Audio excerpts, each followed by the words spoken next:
Wakati huo huo, wakazi wa kaunti ya Tana River wamenufaika na mradi wa maji wa takriban shilingi milioni 190. Mradi huu ukiaminika kwamba utawasaidia wakazi hawa kupata maji kwa ukaribu, kwani huwa wanalazimika kutembea masafa marefu kutafuta maji. Aidha, uongozi wa kaunti umetakiwa kulinda mradi huu wa maji ili watu wenye katika eneo hilo waweze kupata kwa urahisi.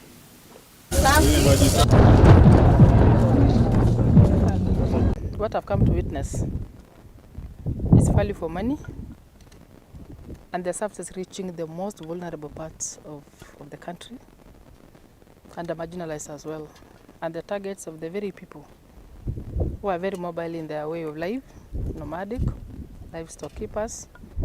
Because the conversation we've had in the morning with the pastoralist, they say they always move long distance, even forced to even get kids out of school because they can't leave kids behind where there's no water.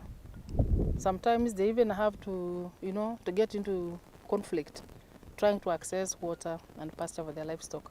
Kwa hapa Hamaresa tukizindua rasmi huu mradi ambao umekamilika, mradi wa maji tunauita Hamaresa Earthfield Dam, ikiwa na capacity ya 100,000 cubic meters, na umekamilika na tumeshuhudia maji yameingia na tayari tunaona wakaaji wa hapa wanafaidika.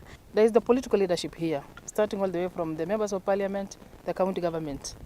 They are supposed to secure, protect such a product, such a huge investment, so that they will continue benefiting from it, so that no people gets into spoil the process that has already been done. Because if they will not continue protecting it, that means it will be spoiled, it will be dysfunctional, and finally, sometimes you cannot be guaranteed again another resources.